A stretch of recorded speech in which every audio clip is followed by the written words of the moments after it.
My father was not involved in my life, particularly at the early ages of my life.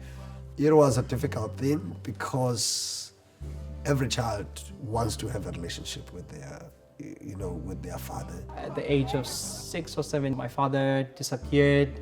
That picture of what a family looks like and what I was dreaming to have one day was broken.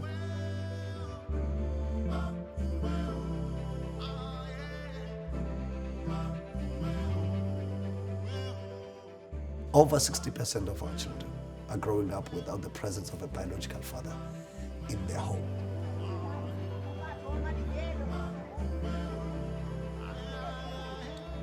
A social father is not necessarily a biological father of the child, but plays a role of being a father. We need social fathers in our communities. And it's something that has been there, that has been done for years. It's just that we did not frame it or name it what it is. It's a social father because it forms part of our society.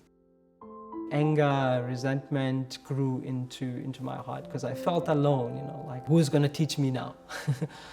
Who's gonna be the person that's teaching? Who's gonna love me? Who's gonna stand up for me? That was a tough time.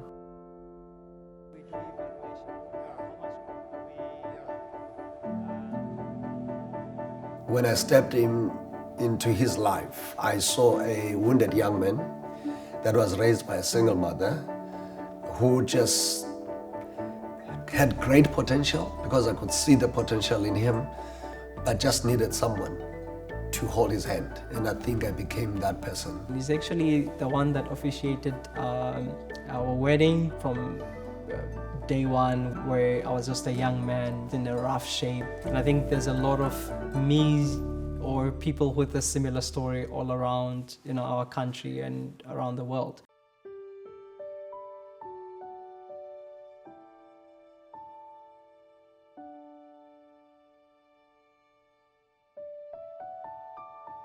Grandfathers and uncles play big role. Older brothers that at times play a father figure role. So it can take all sorts of shapes and forms. It happened with my life. They were role models.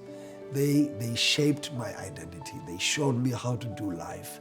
They taught me life skills. My driver's license was not done by my father. It was a man from the church. He paid for my lessons and he took me to go and test. He was there with me. That was a gift from a social father. Every child needs a father figure in their lives. I'm not enjoying it. Not enjoying, not having. That's what it is. And this does not say mothers are not important. Mothers are phenomenal. Single mothers are doing amazing work. But the reality is that every child needs a father figure in their lives that will impact them differently from how their mother impacts them. There are other ways where for a day you become a social father to someone. Hi everyone, my name is Nkosinati from Heartlines. One of the things campaign we are running at the moment is Fathers Matter. And it's been an amazing journey to work with the bikers. Soweto Bikers, for instance, they had a project called Ride with a Boy. For a day, that boy is on a bike and gets to experience the life of a father figure who rides a bike. They got an opportunity to play and just have fun with bikers. You ask yourself, how many children in South Africa play with their fathers? Like literally play. You don't know the impact that you'll make in the life of a child in a day.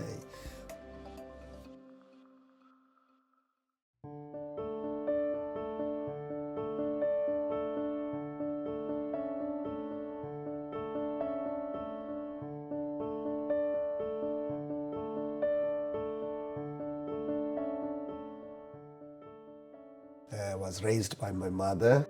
She had to do the best that she could because she was both the father and the mother in the house. I remember the moment I asked her about my father. And obviously as a child, you ask a lot of questions. Was I not good enough? Did I do anything wrong? So these are the questions that I had, and you like, you don't have answers to. When I see a child walking with a mom and dad, and the child is in the middle and they're holding hands, and on the other side is just myself and my mother. That was one of the things that kept provoking the pain. That rejection that happened in my early stages created a low self-esteem in me. It was later in life when I got to understand these things. All right, so this was my wound. A miracle, I call it a miracle, happened 2005. I was missing my father, and I was just thinking of him, and I just decided, I just felt this edge in my heart, just send a message to the number that did not exist for so many years. And I just sent a message to the number, hi, this is your son, whom you've left, and I'm still alive and I'm living in Cape Town. I love you. I don't know why I wrote I love you, but I love you was there, and the message went through. This could be someone else, but I just had this feeling that if I don't pick up, I will not know. Immediately I could hear that this is my father's voice. We spoke and he's like, yeah, I'm also living in Cape Town. And I was like, what? Can we meet? I said, wow, okay. That's everything is just moving a bit fast. I was not, prepared for this, but I've been looking forward for years that maybe one day we'll meet. And I had so much expectations at the time that he would hug, he would say, I'm sorry, I love you, and this is the reason why I left. None of the things that I expected happened. So I thought, okay, maybe next time. And they never came. But I was asking for him and a relationship with him. You look for a father and son relationship, but you're not getting that. And so I just felt worthless and felt not wanted. I felt even much more as a mistake. I had suicidal thoughts. Alcohol came in. I'm not wanted. I just want to fit in anywhere, in any space.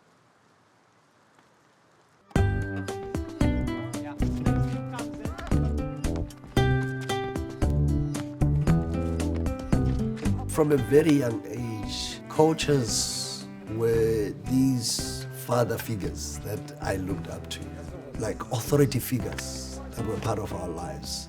And that gave us an opportunity to express ourselves. I've become a father figure to many who don't have a father, who have been rejected. I'm just being present in someone's life. After my mom passed on, my father and my grandmother did not see eye to eye in terms of who is going to raise me. So my father and my grandmother went to the social services to fight for custody, and my grandmother won, so I was raised on my maternal side of the family. And unfortunately, after that, I never saw him again. We never heard of him again. So up until now, I have not met him, but I think he probably passed on now because he would have reached out. We have a lot of crime, substance abuse, a lot of young people, they have no hope. Actually, coming to Kuyasa Learning Center was it wasn't nice at first because I used to be a very naughty kid, and my aunt used to say, go there and do your homework. So I would know, if she comes back from work and she's like, did you go there? And I say, no, Aish, I'm gonna get a hiding. So at first, coming to Kuyasa was not a pleasant experience. I was kind of forced. But then as time went on, I grew up to love coming to Kuyasa and meeting the people here and doing homework and making friends. So that's how my journey here started. I think probably was 11 years. He was one of the first kids that came. One of the committed kids, actually, the eagerness that he had. And I was simply there and available to stand with him as a young man and just to be present in his life. You know, there were just times when we used to just meet here, but now it's like he knows what's happening in my life. I know what's happening in his life. He knows my family. I know his family. I know his wife. I know his kids. Currently, I'm pursuing my LLB degree. And the reason for that was because I've always been passionate about justice.